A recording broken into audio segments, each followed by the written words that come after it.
À l'heure actuelle, je vous avais expliqué la dernière fois que pour être candidat au Sénégal, il y a un système de parrainage citoyen, où on vous demande entre 44 et 52 000 voix, parrainage des élus, tu peux avoir 13 députés ou 120 élus locaux. Ousmane Sonko a dépêché un mandataire qui se nomme Ayib Daffé, qui est député, membre de son parti. Alors, la direction générale des élections, qui en réalité ne s'occupe pas de l'élection présidentielle, parce que dans notre pays, c'est le Conseil constitutionnel qui s'occupe véritablement de l'élection présidentielle, du début jusqu'à la fin. Autrement dit, c'est au niveau du Conseil constitutionnel qu'on dépose le parrainage. En plus de cela, si vous dépassez l'étape du parrainage, il y a 8 autres documents qu'on vous demande de déposer, cette carte de nationalité, quitus fiscal, etc., etc. Et c'est une commission qui est logée au niveau du Conseil constitutionnel qui s'occupe véritablement de l'élection présidentielle au Sénégal. Donc, la Direction générale des élections au Sénégal a refusé de remettre au mandataire d'Ousmane Sonko des fiches de parrainage. Pour quel prétexte? Ils disent, les fonctionnaires qui sont au niveau de la Direction générale des élections, qu'ils ont reçu des instructions du ministre de l'Intérieur de l'époque, qui était Antoine Diome, qu'on a changé lors du dernier remaniement ministériel, que le nommé Ousmane Sonko a été radié des listes. Fait bizarre. Pour la première fois au Sénégal, la Direction générale des élections se mêle de ces questions. Car il y a eu un précédent qui fait jurisprudence, c'est-à-dire lorsque Karim Wade a été sorti des listes électorales en 2019, n'empêche la Direction générale des élections lui avait remis ses fiches de parrainage. C'est au niveau du Conseil constitutionnel qu'on l'avait recalé. OK? Donc, la décision de la Direction générale des élections ne se base sur absolument rien du tout. Voilà la triste réalité et la vérité. Les avocats d'Ousmane Sonko ont introduit une requête au juge de référé de la Cour suprême pour que ce juge, M. Abdoulaye Ndiaye, décide que la Direction générale des élections ne doit pas se mêler de ces questions. Mais à la grande surprise du monde entier, qu'est-ce qu'on a constaté? On a constaté tout simplement que le juge a pris une décision qui restera à jamais gravée dans les annales politico-juridiques de notre pays, en disant, dans son argumentaire, qui a surpris plus d'un, que la Direction générale des élections était dans son bon droit. Les avocats de Sonko ont saisi le tribunal de Ziguinchor. Pourquoi le tribunal de Ziguinchor? Parce que tout simplement, le nommé Ousmane Sonko est maire de Ziguinchor, il est inscrit à Ziguinchor et il vote à Ziguinchor.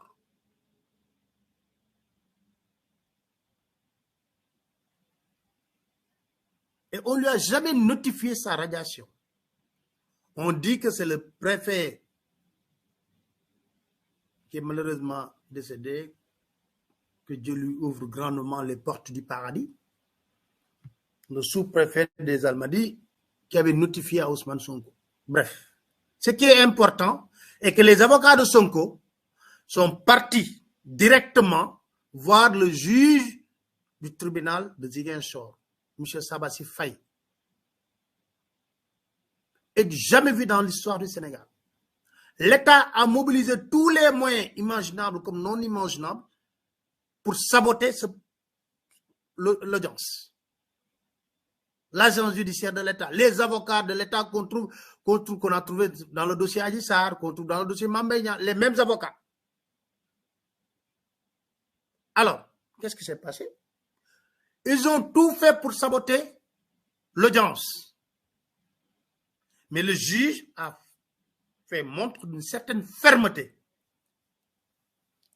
et a tranché. Avec une lampe torche. Au dernier moment, sentant les carottes cuites, ils ont voulu même. Ils n'ont pas voulu, ils l'ont fait. Après le compte rendu des avocats d'Ousmane Sonko. L'électricité a été coupée.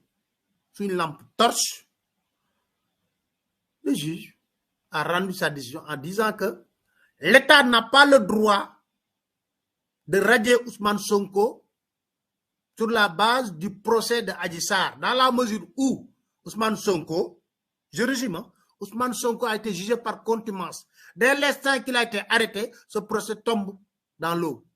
On doit tenir un autre procès. Par conséquent, on doit rétablir Ousmane Sonko dans son droit, en le remettant tout bonnement dans les listes électorales. Clair? Ok. L'État, l'agent judiciaire de l'État, dès le lendemain a dit que nous n'allons pas appliquer cette décision de justice. Ce qui est scandaleux, c'est l'État du Sénégal qui dit « Je ne respecte pas la justice, je n'applique pas les décisions de justice ». Ce n'est pas une première. Nous l'avons vu avec Serigne Mbaye Thiam et les maîtres instituteurs. La Cour suprême avait rendu une décision et devant les députés du peuple, Serigne Mbaye Thiam a eu le toupet de dire « Nous n'allons pas appliquer cette décision ». Donc, il n'y a rien de nouveau. L'État du Sénégal viole allègrement les lois, piétine sa justice. Alors, qu'est-ce qui s'est passé? L'État a décidé de ne pas appliquer. Or, ce que l'on constate à ce niveau, le recours de l'État n'est pas suspensif de la décision de justice. Muni de la décision de justice, bien notifié au préfet et à l'administration sénégalaise, le mandataire d'Ousmane Sonko est retourné à la direction générale des élections pour tout simplement récupérer encore les fiches. Parce que Sonko a été rétabli dans son bon droit. Non seulement, ils n'ont même pas eu le courage d'affronter le mandataire d'Ousmane Sonko, ils n'ont pas voulu le recevoir, ils n'ont pas voulu voir le huissier qui l'accompagnait. En fait, des enfantillages, devrais-je dire. Et l'État campe sur sa position et dit qu'il ne va pas appliquer la décision de justice. Sur ce point, voilà la situation exacte sur le refus de remettre au candidat Ousmane Sonko, qui est candidat à la candidature, le refus qui n'est rien d'autre qu'un banditisme d'État, de remettre des fiches de parrainage au nommé Ousmane Sonko. Donc, l'État fait à la limite, ma taille, qu'on dit nous en Wolof, je m'en fous, je suis d'accord, mais je ne le ferai pas. Voilà la situation au plan politique. Plus grave, l'État, mécontent de la décision rendue par le juge Sabassy Faye, très courageux, a envoyé une inspection générale administrative et judiciaire à Ziguinchor, éventuellement pour vouloir le sanctionner. Parce qu'il n'y a pas une indépendance de la justice au Sénégal. C'est le président de la République au Sénégal qui est le président du Conseil supérieur de la magistrature. Et son adjoint, c'est le ministre de la Justice. Il a un pouvoir de nomination. Tous les pouvoirs sont confiés entre les mains du président. La justice n'est pas indépendante dans notre pays. Voilà. Donc, on attend bien sûr que le juge Sabassi Faye puisse être sanctionné, mais ce ne sera pas une surprise, car il a été sanctionné une première fois pour avoir rendu un verdict défavorable à l'attente de l'État contre un opposant, en l'occurrence Abdoul Mbaye. On l'avait sanctionné pour l'amener à Koungheul. Après, il a été à Ziguinchor. Et le dossier, malheureusement pour eux, est tombé entre les mains d'un juge qui a un code d'honneur. Et il ne suffit même pas d'être juriste. Il suffit de lire tout simplement, et comprendre, avoir une certaine cohérence. Alors, maintenant sur l'état de santé de Sonko. Sonko a entamé une nouvelle grève de la faim. Souvenez-vous que dès son arrestation, il avait entamé une grève de la faim. 5 jours après, on l'a admis au pavillon Teranga, puis au service de réanimation. Les autorités religieuses de ce pays, plus précisément le khalife général des Mourides, Serigne Mountakha, a reçu une délégation de Yewwi Askan Wi et a demandé à Ousmane Sonko d'arrêter sa grève de la faim en lui remettant des dates. Sur ordre du khalife et par respect à ce khalife, vu ce qu'il représente pour la communauté musulmane, alors, tout naturellement, Ousmane Sonko avait décidé d'arrêter sa grève de la faim. Il s'est trouvé qu'il y a des femmes qui ont été arrêtées et qui sont présentement au camp pénal, qui vivent des situations dramatiques, scandaleuses, par rapport au respect de leurs droits en tant que détenus. Elles avaient décidé d'entamer une grève de la faim. Alors, qu'est-ce qui s'est passé? Ousmane Sonko est revenu sur sa décision en guise de soutien pour ces femmes, mais également en constatant que l'État viole délibérément tous ses droits. Le comportement de l'État est arbitraire.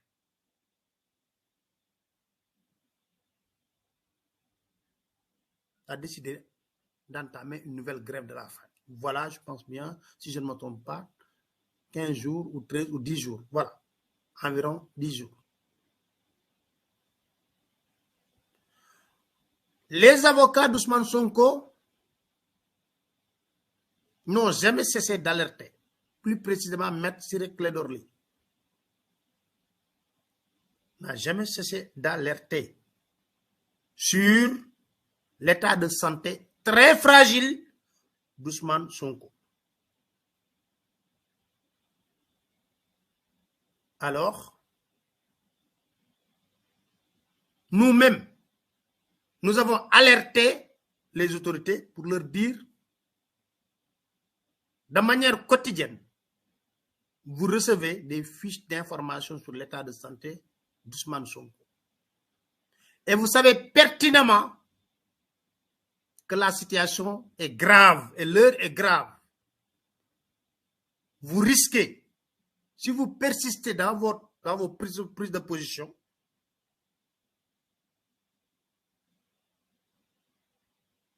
d'avoir dans la conscience l'irréparable. L'irréparable.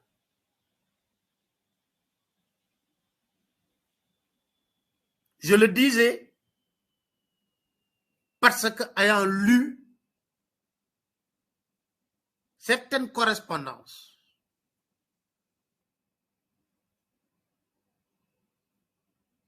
et par décence et par respect, nous n'avons pas jugé nécessaire même de les exploiter, mais nous avons jugé alerter l'autorité.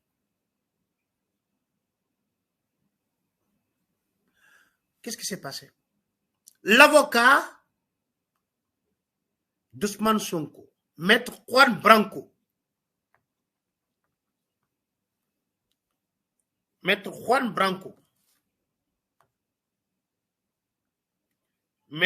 Branco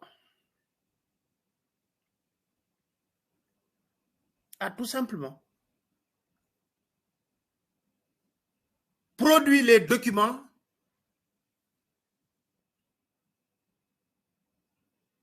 pour nous dire que à l'heure actuelle, je vais vous lire le texte de Juan Branco en fait. Je vais vous lire le texte de Juan Branco.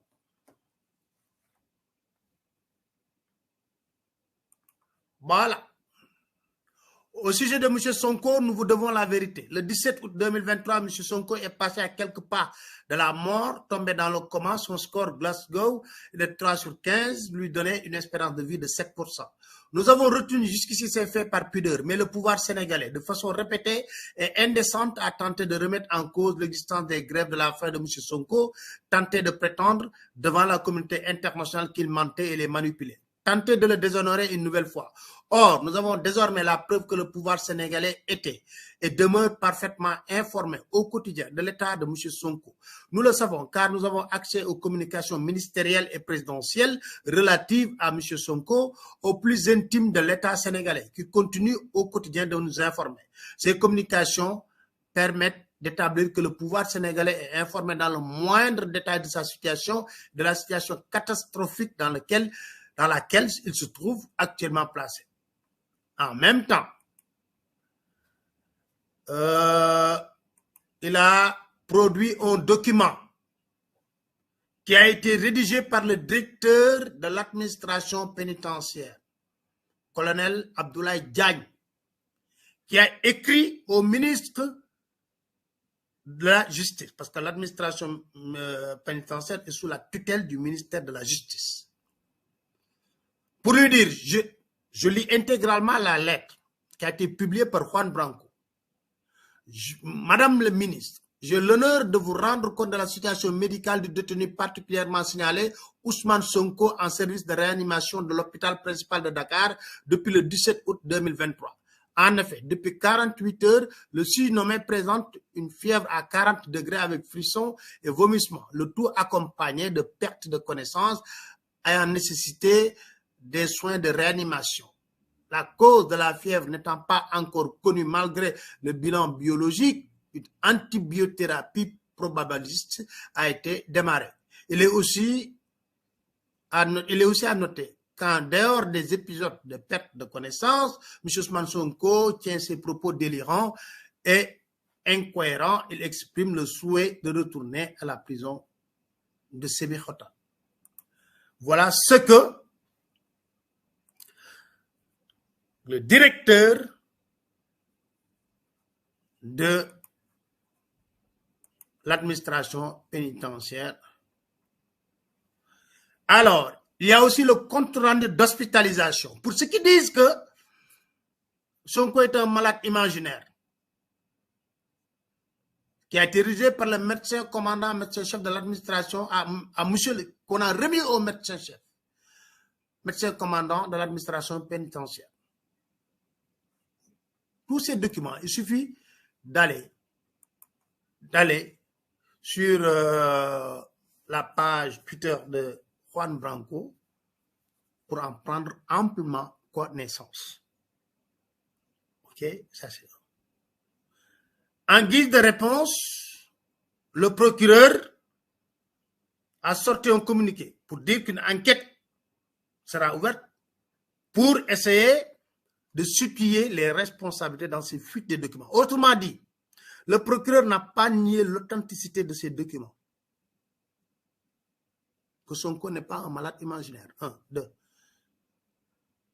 Mais il a dit qu'il y a des sorties de données personnelles. Les avocats d'Ousmane Sonko ont sorti aussi un communiqué pour répondre au procureur. Je résume, pour dire au procureur, écoutez, vous êtes bien gentil, monsieur le procureur, mais en ce qui concerne notre client, nous ne sommes pas demandeurs de la protection de ses données personnelles. Parce qu'il y a eu des précédents. Lorsqu'il fut enlevé avec les élites de nos forces de défense de sécurité à Koungheul, nous sommes désolés, mais on l'a pris en vidéo, en photo. Ces vidéos, ces photos sont tombées entre les mains d'un site détracteur d'Ousmane Sonko. Et vous n'avez pas réagi, monsieur le procureur, à l'époque. Et vous savez très bien qui a fait poster ces photos. Donc, si vous dites aujourd'hui, vous voulez protéger les données personnelles d'Ousmane Sonko, pourquoi vous ne l'aviez pas fait la première fois? Pendant une reprise, les données personnelles d'Ousmane Sonko ont fuité. On a vu ces données un peu partout, utilisées par les détracteurs des personnes qui sont des détracteurs d'Ousmane Sonko. Alors, mieux, ils disent le procureur, vous avez rendu la justice dans son ensemble, vous avez rendu une décision de justice qu'on refuse jusqu'à présent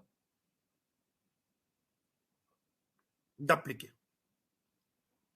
Par conséquent, si vous avez véritablement un dossier à piloter,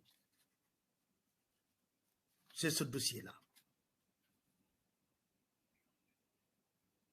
Voilà la situation d'Ousmane Sonko. On ne parle même plus d'élection, mais on parle de la vie d'Ousmane Sonko qui est en danger.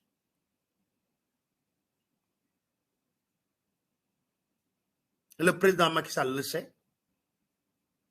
Son ministre de la Justice, Aïssata Tall Sall, sait très bien. Le directeur de l'administration pénitentiaire s'en lave les mains. Demain, avec ce communiqué, demain, il lui est loisible de dire j'ai alerté. J'ai alerté. Personne ne m'a entendu.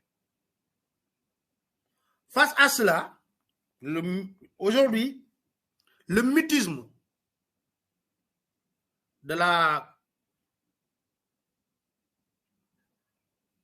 communauté européenne.